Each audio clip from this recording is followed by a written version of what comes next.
Wave 4 of the Fire Emblem Engage DLC expansion, possibly the final DLC for the game, is coming April 4th/5th, depending on where you're at. And man, we are just moving through these DLC waves at a breakneck pace, aren't we? Today we're going to talk about what exactly it is we've got going on, what's been revealed, what I think about it, and see what information we can pluck out of the trailer that was posted, as well as some other information that's been provided to places like Serenus Forest that breaks down a little bit more of the nitty-gritty details. So if you don't want spoilers, I would click away now. After the cut, we're getting into all of it. So let's talk about it.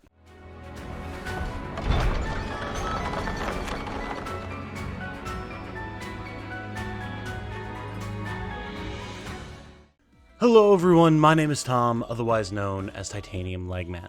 If you enjoy my style of coverage and want to see what I have to bring to the table about Engage as a whole and about this DLC as it releases, then please consider subscribing. Trying to get to 15k subs by the end of the year, and with your help, it'll be significantly easier. Thank you. So, spoiler warning has been provided. We are doing the alternate universe evil doppelganger reverse day timeline story in this DLC that people have kind of been theorizing about for a little while in the Engage community. We've seen DLC expansions like this for some of the more modern Fire Emblem games in the past. Maybe not this exact scenario, but dark future sort of timelines or alternate universes are definitely a thing. We saw this in Awakening with the actual events of the dark future that was set in Lucina's time. We saw a dark future alternate universe in Fates, where the Fates children had to take up their parents' weaponry to go fight the evil dragon and all that type of stuff. And then we saw a sort of dark side story, I guess, with the Cindered Shadows timeline slash story that kind of awkwardly fits into the overall story. I'm still a little unclear on how that worked, but that was in Three Houses. And now we have our version of that in Engage here. And I gotta say, it looks kind of cool, honestly. It's going to be interesting. I'm assuming we're taking our normal army in whenever it is that we decide to do the DLC storyline. Whatever units or characters we have at the time is what we'll bring in with us. So it's going to be fun to wind up fighting our former allies, or our current allies, just not in this timeline, and seeing what that kind of brings to the table. Now, there's a lot to extract from the trailer that we've seen. We've also seen information posted by like Serenus Forest that they acquired, presumably from Nintendo, and things like that. We'll talk about all that here. But one of the first things that I want to bring up is, because it's a gameplay-focused thing, the emblems that we have and that the dark or evil counterparts to our normal party, what they have, the royals of the nations, what they have. And we can see in the trailer that, for example, Alfred has Hector. This is something that was hinted at in Alfred's Bond dialogue with Hector. If you got that, if you used Alfred with Hector after getting the DLC, Hector talked about how in his world, he had also belonged to Firenet. So that perhaps stands to reason. We've also seen, I believe it was Fogato with Veronica, and then we've seen some other weapons and emblems here and there as well. But what's interesting about that is the dialogue in the trailer seems to imply that there are 11 bracelets, but we only have 7 of them. And there are 4 more that are in the possession of the royal nations. But what's strange about that is we only got 7 emblems as bracelets via the DLC. So this leaves me to wonder, are there going to be 4 more new DLC bracelet emblems? Or are we just going to be picking some of the rings from our world, quote-unquote, from the base game, and just turning them into bracelets? I say this because we actually see at one point, one of the 4 wins, who's definitely not Zephia, actually has Roy as an emblem. So maybe that's just what we'll be doing. We've also seen other characters with Marth and Micaiah and things like that. So we might just be picking and choosing some of the base game emblems and turning them into bracelets. We'll have to see as more information comes out. It would be super exciting if we got more DLC bracelets, but, you know, we have to see. As far as the characters are concerned, our focus protagonists, I guess you could say, beyond Allier, are Nils and Nell, two Fell Dragon siblings similar to Allier and Vale. I have to say, I kind of really like these two from just what we've seen thus far. Nell appears to be able to actually turn into a dragon, unlike Vale and Allier, whereas her brother Nil cannot. He is apparently a failure, much in the same way that characters like Vale are. And there's a bit of dialogue that states that Fell Dragon siblings always lose their twin as they grow up. I guess one becomes a failure and one becomes a success, which would mean that Allier was the success in the base story, but not really, because like we didn't have our dragon stone, we never turned into a dragon. I don't know, very strange. But I like their designs. I honestly like them a lot. Nell especially looks really cool. Like Nell, more than almost any other character in the game, feels more like a Fire Emblem character in a modern design sense to me. I really, really like her design. Her colors don't clash. She actually has interesting design elements going on that aren't immediately so over the top that it takes me out of it. I like it a lot. I like it a lot. They're very cool. And I'm hoping that personality-wise, they live up to the initial positive reception I've had for their designs. We'll have to see. Now, as far as other characters, again, we've mentioned the Four Winds. We have definitely not Zephyr, definitely not Marnie, and definitely not Gris, but still Mavier, which is odd. I don't know why Mavier is not different. I guess just because he's the token good guy of the group in the base game.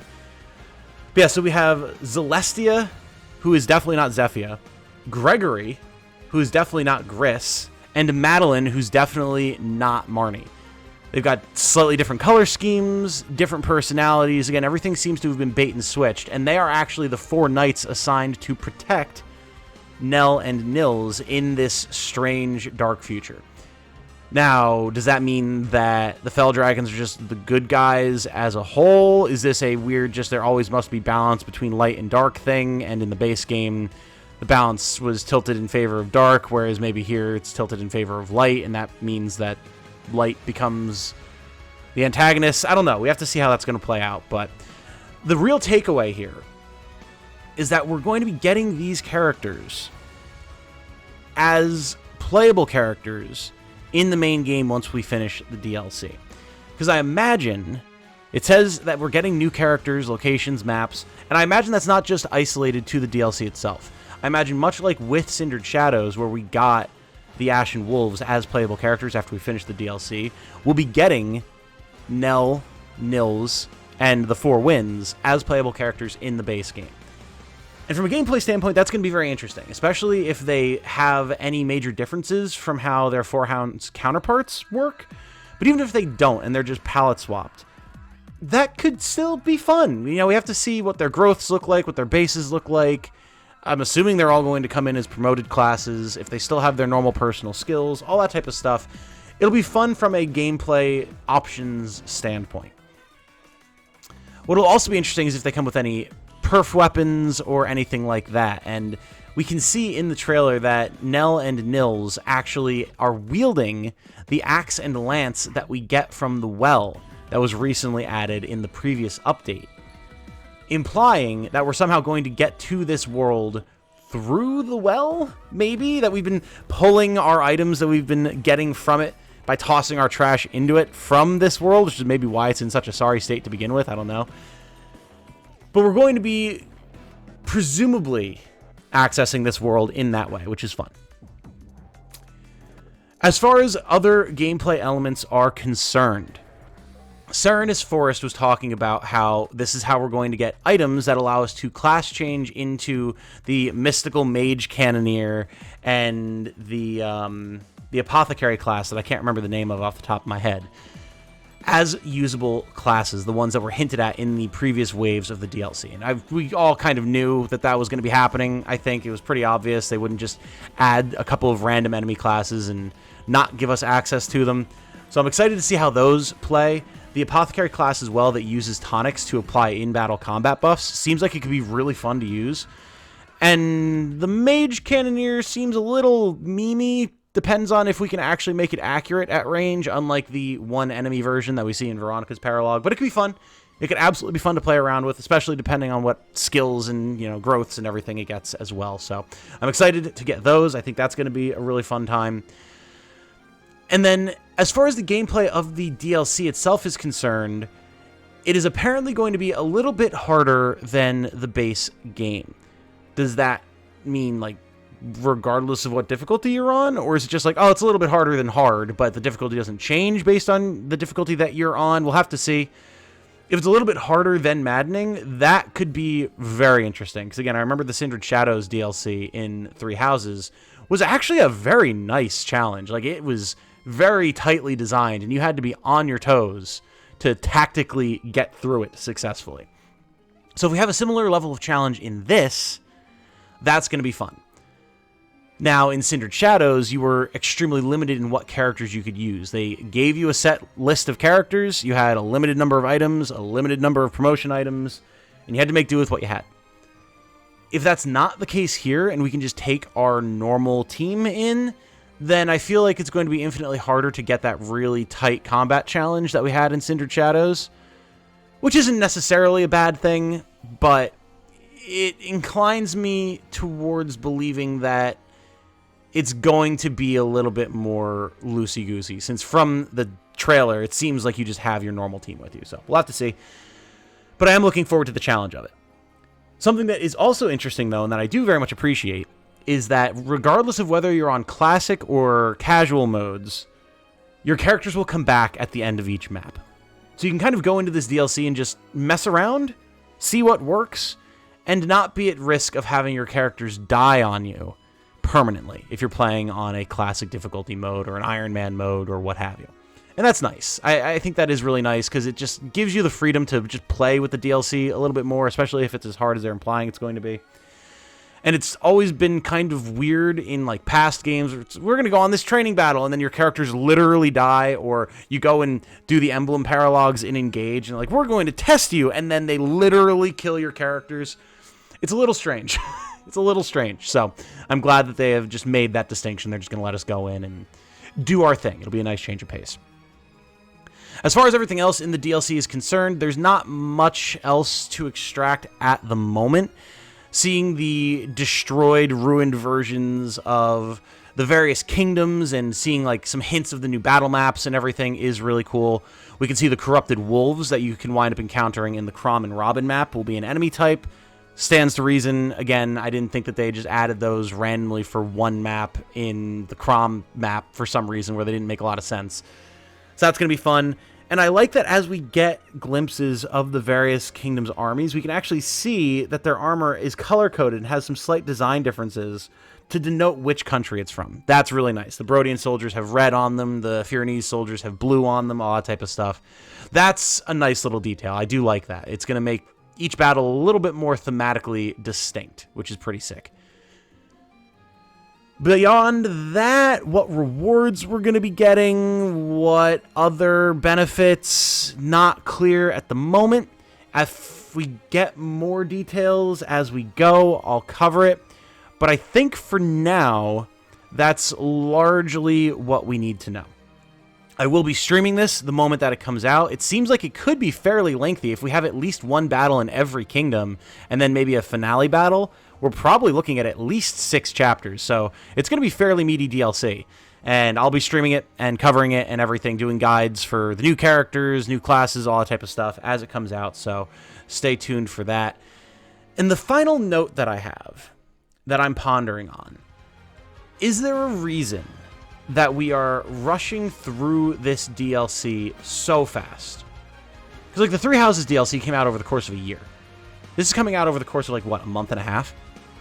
And it makes me wonder if Intelligent Systems and Nintendo are trying to get Engage and its DLC out of the way, give it its time in the sun, because they have something else that they want to announce.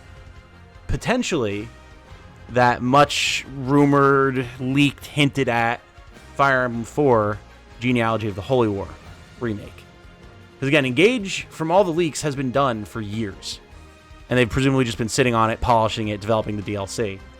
And then working on whatever the next project is. So maybe, just maybe, with this DLC done, assuming we don't get any more, we'll be hearing about a new announcement very soon. We'll have to see. I have no idea. I'm just speculating right now, but it would be very cool if we did. That said, I'm going to wrap this one up here. If there are any other details that I've missed or anything else that people have learned or gleaned from anything, drop it in the comments. I'd love to hear about it. Obviously, I want to stay on top of that stuff just for my own sake, my own curiosity, and also because, I do it for work. So, thank you all so much for watching. My name has been Tom, otherwise known as Titanium Legman. Have a good night. Stay safe and healthy out there, and remember, be good to each other. Bye now.